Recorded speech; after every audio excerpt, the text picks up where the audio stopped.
If you ask most people what DNA is, they will probably tell you it is the blueprint of life. And in many ways, that description is useful.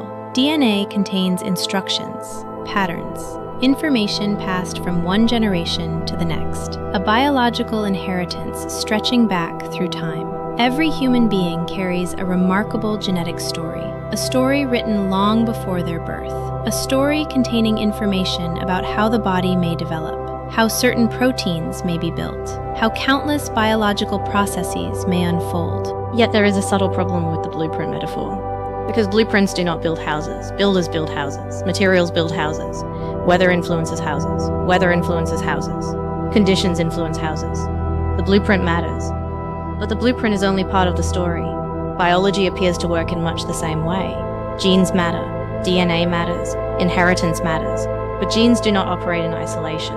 Genes exist within environments, within bodies, within relationships, within conditions, and those conditions matter enormously.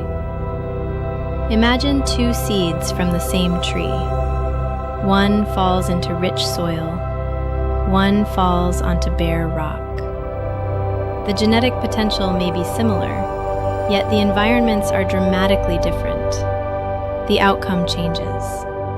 Not because the genes disappeared, but because genes and environment are participating in the same conversation. This idea has become increasingly important in modern biology. For many years, people often debated nature versus nurture, genes versus environment, as though only one could be responsible. But reality appears far more interesting.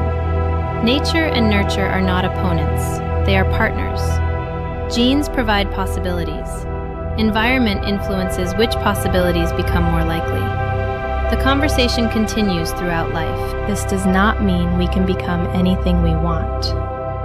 Reality still matters. Biology still matters. Limits still exist. A person cannot simply think themselves into becoming a different species. The organism remains grounded in physical reality.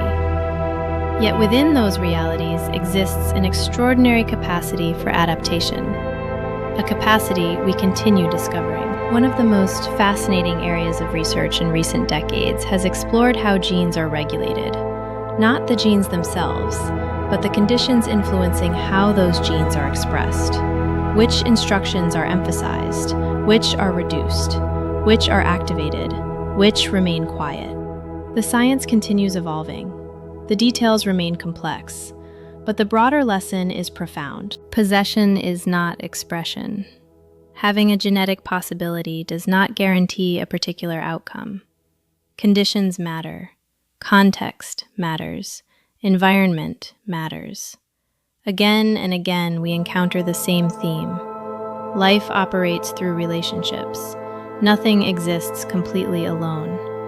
The organism is constantly interacting with its surroundings. Food becomes biology, air becomes biology, experiences become biology, movement becomes biology, stress becomes biology, recovery becomes biology. The body continuously responds to the world it inhabits. This understanding can be deeply empowering, not because it promises unlimited control. It does not. Not because it guarantees perfect outcomes, it cannot, but because it reveals participation.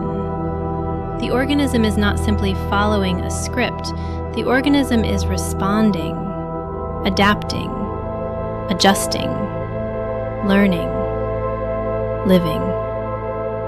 This becomes especially important when people begin defining themselves by genetics.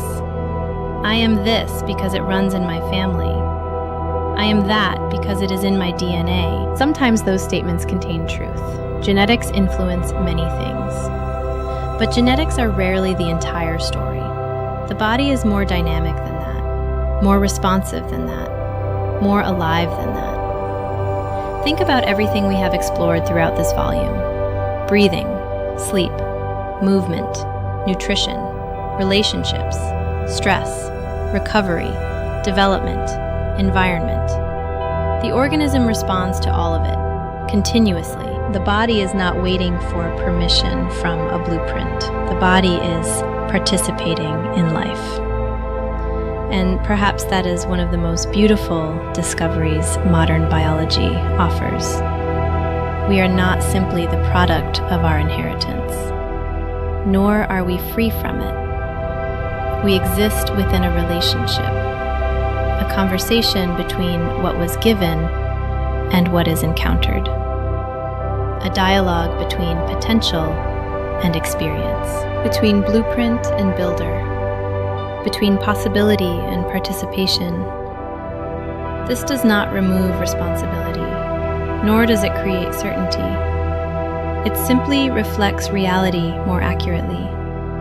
Life unfolds through interaction, the seed and the soil, the organism and the environment, the genes and the conditions.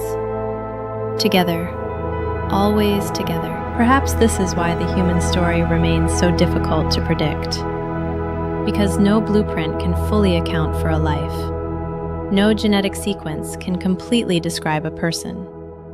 There is always more happening, more adaptation, more experience, more relationship, more becoming. The body carries an ancient inheritance, yet every day it continues writing something new. The blueprint remains, the builders continue working, and the story unfolds, one experience at a time. Somalume. Genes may shape the possibilities, but life is written through participation.